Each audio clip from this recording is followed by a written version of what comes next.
بسم اللہ الرحمن الرحیم۔ السلام علیکم، آپ دیکھ رہے ہیں الف نیوز اور میں ہوں آپ کے ساتھ ماجد علی۔ شامل کرتے ہیں پاکستان اور دنیا بھر سے بریکنگ نیوز ہیڈ لائنز۔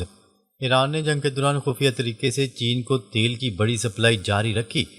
جنگ کے ماحول کے باوجود ایران نے تیل کی برآمدات مکمل طور پر بند نہیں کی۔ بین الاقوامی میڈیا رپورٹس کے مطابق ایران نے جنگ شروع ہونے کے بعد آبنۂ ہرمز کے راستے تقریباً 11 ملین بیرل سے زیادہ تیل چین کو بھیجا ہے۔ بتایا جا رہا ہے کہ تیل لے جانے والے ٹینکرز اپنا ٹریکنگ سسٹم بند کر کے گزرتے ہیں تاکہ ان کی نقل و حرکت ظاہر نہ ہو۔ اس کے علاوہ خلیجی عمان کو بھی متبادل راستے کے طور پر استعمال کیا جا رہا ہے۔ ایران آبنۂ ہرمز کو ایک اسٹریٹجک ہتھیار کے طور پر استعمال کر رہا ہے اور اس کا کہنا ہے کہ اگر جنگ مزید بڑھی تو وہ اس راستے کو بند بھی کر سکتا ہے۔ امریکہ نے دعویٰ کیا ہے کہ اس نے وہاں بارودی سرنگیں بچھانے والی کچھ کشتیوں کو تباہ کیا ہے۔ اس صورتحال سے ظاہر ہوتا ہے کہ خطے میں تیل کی ترسیل شدید دباؤ کا شکار ہے۔ خلیجی ممالک پر حملوں کے خلاف چین کا رد عمل۔ دبئی ایئرپورٹ پر ڈرون حملے۔ چین نے خلیجی ممالک پر ہونے والے حملوں پر تشویش کا اظہار کرتے ہوئے کہا ہے کہ وہ اس قسم کی کارروائیوں کی حمایت نہیں کرتا۔ چین کے مطابق خلیج کے ممالک عالمی تیل کی سپلائی کے لیے انتہائی اہم ہیں اور وہاں عدم استحکام عالمی معیشت کو متاثر کر سکتا ہے۔ اس دوران دبئی ایئرپورٹ کے قریب 2 ڈرون حملوں کی اطلاعات بھی سامنے آئی ہیں۔ مقامی حکام کے مطابق حملوں میں چند افراد زخمی ہوئے اور مسافروں کو محفوظ مقامات پر منتقل کرنا پڑا۔ ان حملوں کے بعد خطے میں سیکیورٹی مزید سخت کر دی گئی ہے۔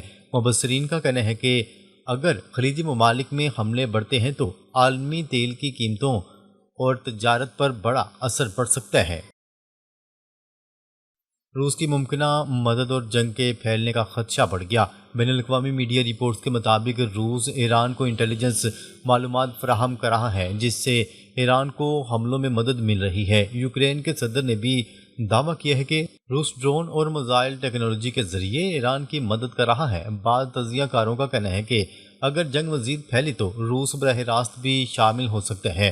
ماہرین کے مطابق اگر ایسا ہوا تو یہ امریکہ اور روس کے درمیان براہ راست ٹکراؤ کی شکل اختیار کر سکتا ہے۔ اس کے علاوہ ایران میں موجود بعض جوہری تنصیبات میں روسی ماہرین پہلے سے کام کر رہے ہیں۔ اسی وجہ سے عالمی سطح پر خدشہ پیدا ہو گیا ہے کہ یہ تنازع ایک بڑی عالمی کشیدگی میں تبدیل ہو سکتا ہے۔ ایران کی نئی دھمکی۔ امریکی اور اسرائیلی معاشی مفادات کو بھی نشانہ بنایا جائے گا۔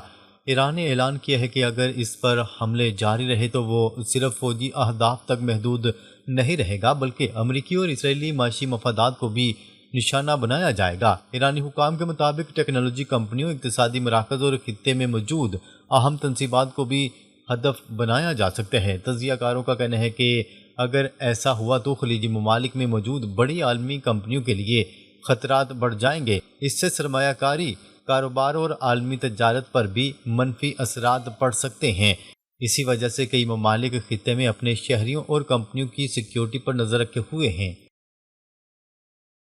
اقوام متحدہ میں ایران کے خلاف قرارداد پیش۔ خطے میں کشیدگی برقرار۔ اقوام متحدہ کی سلامتی کونسل میں ایک اہم قرارداد پیش کی جا رہی ہے جس میں ایران کے خلیجی ممالک پر حملوں کی مذمت کی گئی ہے۔ یہ قرارداد بحرین کی جانب سے پیش کی گئی ہے جس میں مطالبہ کیا گیا ہے کہ ایران فوری طور پر عرب ممالک پر حملے بند کرے۔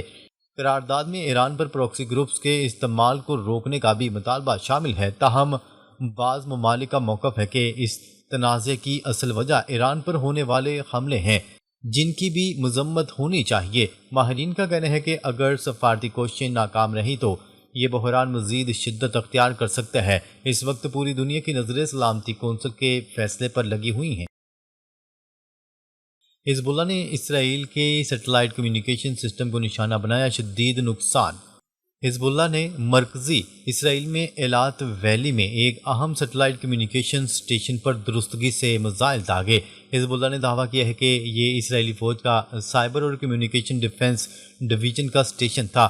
حملے سے متعدد سیٹلائٹ اینٹینا تباہ ہوئے ہیں اور بنیادی ڈھانچے کو شدید نقصان پہنچا ہے۔ اسرائیلی پولیس نے نقصان کی تصدیق کی اور ایمرجنسی ٹیمیں بھیجیں۔ یہ حملہ مرکزی اسرائیل میں تھا جو شمالی سرحد سے دور ہے، جسے حزب اللہ کی رینج اور درستگی کا اندازہ ہوتا ہے۔ اسرائیلی دفاعی نظام میں خامیوں کا انکشاف ہوا ہے۔ یہ حملہ جنگ میں حزب اللہ کی بڑھتی ہوئی طاقت کو ظاہر کر رہا ہے۔ اسرائیل نے جواب میں لبنان میں حزب اللہ کے ٹارگٹس پر حملے کیے۔ اسرائیل میں جزوی لاک ڈاؤن، تل ابیب کی سڑکیں خالی، خوف کا عالم۔ اسرائیل میں ایران اور حزب اللہ کے مسلسل میزائل اور ڈرون حملوں کی وجہ سے تل ابیب اور مرکزی علاقوں میں جزوی لاک ڈاؤن جیسی صورتحال ہے۔ سڑکیں خالی ہیں، دکانیں بند ہیں اور لوگ گھروں میں محدود ہیں۔ بی سی اور دیگر میڈیا نے رپورٹ کیا کہ خوف کی وجہ سے لوگ باہر نہیں نکل رہے، سائرن اکثر نہیں بجتے یا دیر سے بجتے ہیں، جس سے لوگوں کو خطرہ بڑھ جاتا ہے۔ حملوں کی وجہ سے شیلٹرز میں رات کو نیند نہیں آتی اور وارننگ کا وقت صرف 2 منٹ رہ گیا ہے۔ اسرائیلی میڈیا میں بحث ہے کہ جنگ کو لمبا کھینچنے سے نقصان ہو رہا ہے۔ لوگ 2020 کے لاک ڈاؤن کی یاد تازہ کر رہے ہیں۔ یہ صورتحال اسرائیل کی معیشت اور سماجی زندگی کو شدید متاثر کر رہی ہے۔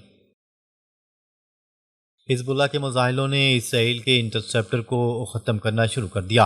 حزب اللہ کے حملوں میں درستگی میں بہتری آئی ہے اور اسرائیلی دفاعی نظام آئرن ڈوم اور دیگر انٹرسیپٹرز روز بروز ختم ہو رہے ہیں۔ حزب اللہ کے چھوٹے ڈرون اور میزائل اکثر نشانہ بناتے ہیں اور روکے نہیں جا رہے۔ اسرائیلی فوج کو اب جنوبی کوریا سے انٹرسیپٹر منگوانا پڑ رہے ہیں۔ حزب اللہ نے شمالی اسرائیل اور مرکزی علاقوں میں متعدد حملے کیے، جن میں سیٹلائٹ اسٹیشن اور فوجی اڈے نشانہ بنے۔ اسرائیل کا ارلی وارننگ سسٹم کمزور ہو چکا ہے۔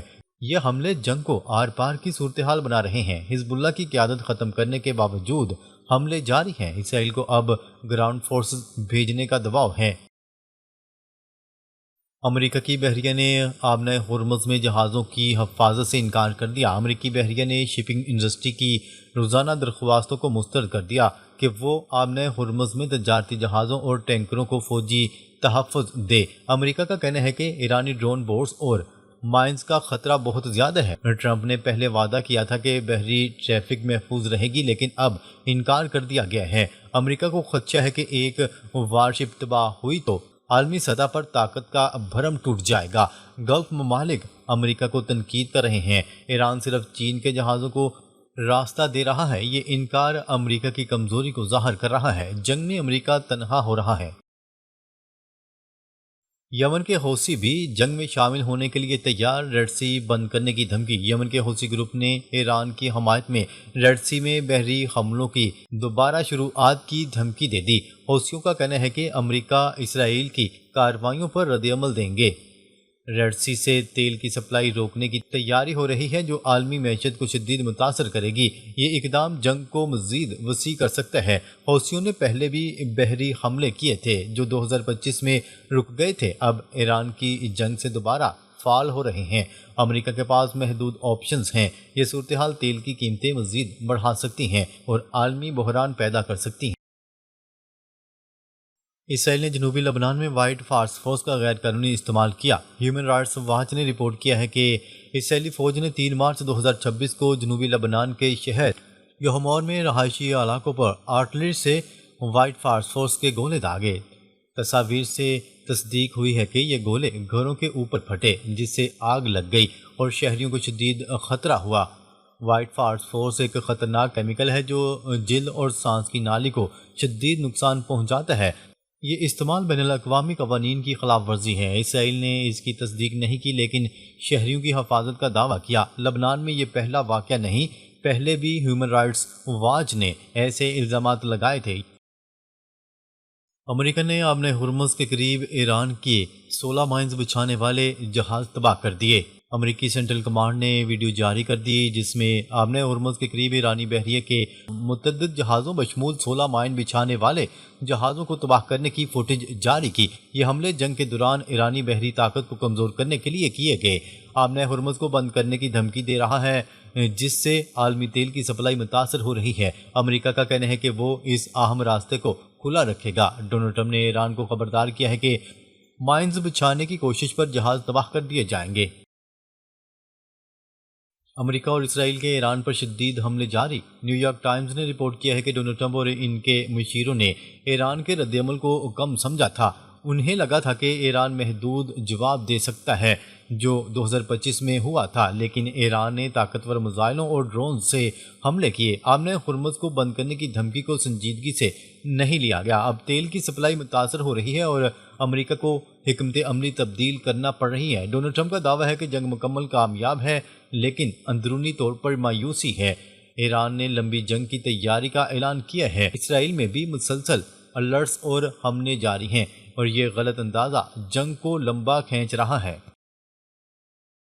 امریکہ نے برطانیہ کے RAF فیئرفورڈ بیس سے متعدد B-1 لانسر بمبار طیارے ایران پر حملوں کے لیے استعمال کیے ہیں۔ یہ طیارے لمبی رینج کے حملوں کے لیے مشہور ہیں۔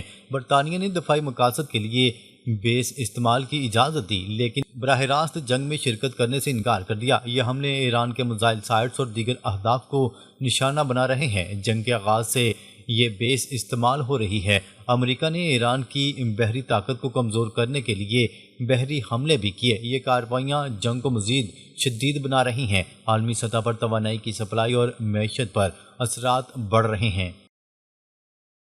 آبِ ہرمز میں 3 بحری جہازوں پر حملے، ایران نے ایک کی ذمہ داری قبول کر لی۔ آبِ ہرمز اور اس کے قریب 3 تجارتی جہازوں پر نامعلوم پروجیکٹائل سے حملے کیے گئے، جن میں سے ایک تھائی بحری جہاز میں آگ لگ گئی۔ برطانوی میری ٹائم ٹریڈ آپریشنز نے تصدیق کی ہے کہ حملے الگ الگ اوقات میں ہوئے۔ ایران نے تھائی جہاز پر حملے کی ذمہ داری قبول کر لی ہے اور کہا ہے کہ یہ آبنائے بند کرنے کی خلاف ورزی تھی، جبکہ دوسرے جہازوں میں بھی نقصان ہوا لیکن عملہ محفوظ ہے۔ یہ حملے آبنائے میں 20% عالمی تیل کی سپلائی کو روک رہے ہیں۔ امریکہ نے ایرانی مائن بچھانے والے جہاز بھی تباہ کرنے کا دعویٰ کیا ہے۔ عالمی شپنگ انڈسٹری خوفزدہ ہے، تیل کی قیمتیں تیزی سے بڑھتی جا رہی ہیں۔